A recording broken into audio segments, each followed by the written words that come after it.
Good evening and welcome to another installment of the New York Minute Sports Show. The Yankees get shut out and another major injury. It's New York Minute Sports. It's New York Sports for New York Nuts. Don't forget to like. Don't forget to subscribe. Let's go! It's New York Minute Sports. Well, there you have it, folks. Welcome to another installment of the New York Minute Sports Show. Don't forget to like, don't forget to subscribe, and don't forget to visit our New York Nuts merch store. That's that beautiful blue line underneath the video. But today, the big story down in Texas, not the Yankees that their bats were asleep, not that the fact that the Yankees got shut out. The injury bug has entered the building, and people are going down. First, it was Big G earlier in the week. Luis Gil got sent down. A lot of moving parts this week, but Jason Dominguez gets taken out of this game with another injury. We don't know the extent of it, but it was severe enough for them to take him right out of the game. And now, Jason Dominguez cannot catch a break when it comes to making the New York Yankees squad. You remember 2 years ago when they brought him up the first time and he was hitting the cover off the ball and he needed Tommy John surgery. Then he comes back early from Tommy John surgery. Usually takes a year for non-pitching players to come back from Tommy John. He comes back early. He's a little shaky in left field, still hitting, but Trent Grisham decides to have the career year and stunts Jason Dominguez's growth on the bench all year. Then what happens in the offseason this year? They give Trent Grisham a $17 million pay increase to $22 million, and they re-sign Cody. Now there's no space, which is very ironic, for the Martian in left field, and they don't want to put him on the bench so he doesn't get enough reps. Then they move him down to AAA. Then I'm watching his highlights in AAA, and they're benching him against left-handed pitching so he can't hit right-handed. What was the sense in moving him down to AAA? Then fast forward to this week. What finally happens? The Martian has landed in Texas. And what do they throw at him as his first major league appearance this year? Leiter, DeGrom, and Nathan Eovaldi. A meat grinder of pitchers, and it's a little hard for a guy to get his head above water. Would have been nice maybe to bring him up in the Orioles season. You couldn't last 2 more games with Gittrick, who got designated for assignment, and I will be calling Michael Kay up to check in on him because he thinks he's great against hitting lefties. By the way, if somebody is great against hitting lefties, they're a starting player, okay? And we all knew this Gittrick experiment was not going to hold any water, okay? And then, not to mention, now we have different guys like Schumann in the outfield. What is that guy doing in the outfield? With Jason Dominguez, we don't know the extent of the injury. If he winds up going down, does this enter the door for Spencer Jones? Jason Dominguez is a left-hander. If he gets hurt, I don't know how long we could deal with Schumann in left field. It's going to be Gittrick 2.0. So now, I'm asking you guys watching right now, right here on New York Minute Sports, do you think we might see Spencer Jones in the near future if Jason Dominguez goes down? And how do you feel about Jason's luck? Because it seems like this would have been the most opportune time for him to make the squad. Because we all know that Trent Grisham is struggling mightily. Hitting 167, hitting 303 slugging. His on base is the 8th on the team. So if it was any opportunity that Jason Dominguez could make this squad, it would be to take Trent Grisham's spot. But now, that's where the rubber meets the road. And that's why I get so mental about these things, is because the New York Yankees have given Trent Grisham a $17 million pay increase for a 1 year. So the team that, lives on the computer and plays in the diamond, doesn't play guys when they're hot like Austin Wells today, who they bench after he's finally getting loft, hits a big home run last night, seems like he's finally getting right at the plate, and now they bench him. So the New York Yankees need to figure out who they are. Because even if Jason Dominguez were to come in and hit the cover off the ball, they will not send Trent Grisham down or to the bench because he is making $22 million, and they put themselves in a corner with these contracts all the time. DJ LeMahieu, Marcus Stroman, Donaldson, all these decisions that these guys make are counterintuitive. So the New York Yankees right now got the injury bug going on, and now you look around, and their bench is pretty thin, guys. So I don't know what kind of reverberations this is going to have for the New York Yankees.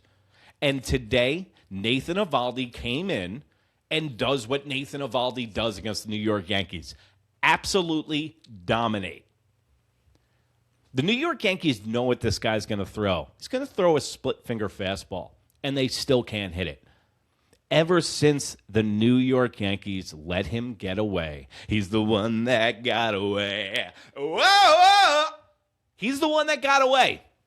And I still think, I wake up in cold sweats in the middle of the night thinking about Nathan Eovaldi still wearing pinstripes. Because you got to remember, he won the chip with the Boston Red Sox and shoved it firmly up our rectum in the playoffs. Every time this guy comes into the game against the Yankees, he's Seaver. So I just knew this coming from a mile away. Yankees really don't do well on getaway days. They're going to travel back home.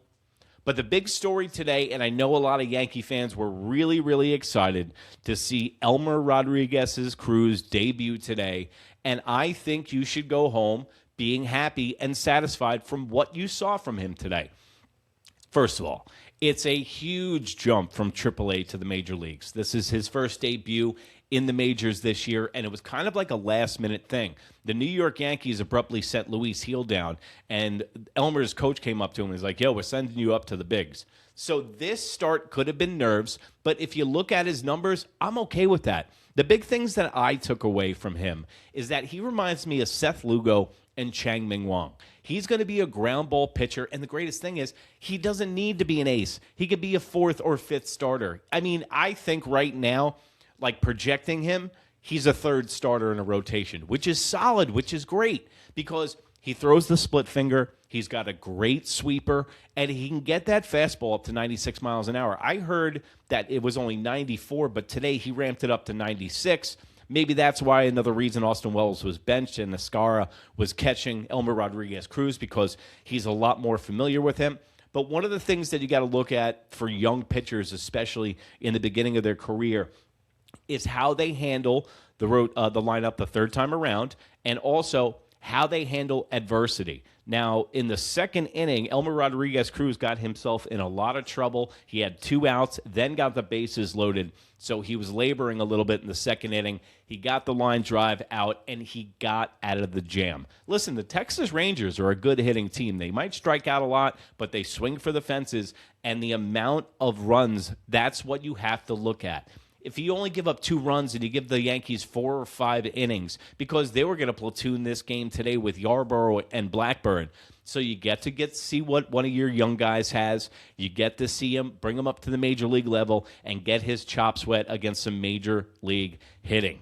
But as far as the New York Yankees are concerned, everything's golden, man. Everything's coming up roses right now. I got to admit, I don't want to sound like Debbie Downer. I think they're not as good as their record indicates, but they are winning the games in front of them.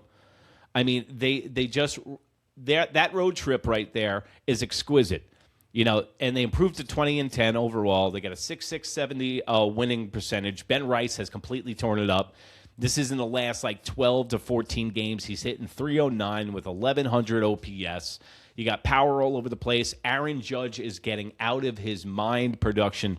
Think about to when we were playing the Anaheim Angels and Aaron Judge, and how much power he's provided in that small amount of time. Then you got the spark plug, Caballero, high efficiency, guy's got 1,000 OPS. The guy's killing it. Now, the one thing that I've heard a lot about, and we will get into this, is the fact of the return of Anthony Volpe. Now, I don't get into a lot of predictions, but the one thing I do know is Brian Cashman, because I've been watching him be the general manager since he was in the mailroom, sorry. But the New York Yankees and Anthony Volpe, he will be the starting shortstop when he comes back. His leash might be shorter because, if you remember last year, Volpe didn't have any replacements until they got Caballero. So the Yankees did not have an answer to the shortstop conundrum. But now Anthony Volpe is going to come back, and I'm telling you, I think day one he's going to be the starting shortstop of this team, and I think it's a major, major problem. I think he should be put into the rotation as a bench player starting off, because until proven otherwise with Caballero, I don't know why you would ever mess with that. The guy's got his own little thing going, him and Rosario. They bring a spark plug to the team. They bring love to the game. They bring energy to the game. Volpe looks like a scared cat. He looks timid. He looks undersized. He was not the bill of goods that we were sold by Brian Cashman because he thought he was going to move him. And if this kid lived in Iowa, he would have been off the New York Yankees so far. But if he comes up, he starts playing well, I'll take all the credit. No, I'm just kidding. But if he comes up and Anthony Volpe is lights out, don't be surprised if they try to put him on the trade waivers. Because they have Dax Kilby. They have a couple of guys down in their AAA and AA system that look like the goods in the future. And then not to mention Lombard Jr. So Anthony Volpe is running out of time. I think even Austin Wells is starting to run out of time. If you notice, Ascar is starting to catch more and more and more. Ascar's got the big frame. He's a left-handed hitter, too. If he can match his defense, why wouldn't you put the guy in with more power? Anthony Volpe and Austin Wells were brought up ahead of schedule, and I think it screwed up their careers. So the New York Yankees will be taking on the Baltimore Orioles. And don't forget to get your Snorial shirt at the New York Nuts merch store. And I think that the Yankees, who usually own the Baltimore Orioles, are going to absolutely roll at home. You got Will Warren, you got Weathers, Fried, and Schlittler going in this 4-game set. Come home after a great road trip. The injury bug has hit town, but I think the New York Yankees will be fine because at the end of the day, the Yankees have starting pitching, and that's what helps you in the regular season. And in fact, we always know good pitching always beats good hitting. And if you look around the rest of the American League, and if you look around the rest of baseball, it's the have and have-nots right now.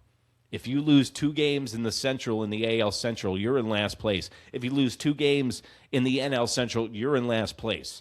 So there is a lot of teams barely above 500. The New York Yankees are taking advantage of when other teams are playing poorly. Toronto Blue Jays beat the Boston Red Sox. Everybody seems to be beating the Boston Red Sox. That's a hot dumpster fire without a coach. Cora turns down the Phillies job. Hopefully Rob Thompson, if he is getting bored during the summer, can come back to the Yankees bench and be another brain that Aaron Bubbles Buffoon can pick from. But just want to say really quick, guys, thank you for all the birthday love. Yes, today is my birthday. I woke up and I was inundated with messages and the love, and I really appreciate it. I really appreciate you supporting this show and being my New York nuts out there. And remember, guys, if you can't be good, be bad, baby. Visit the merch store. Good night, Canada. Bye.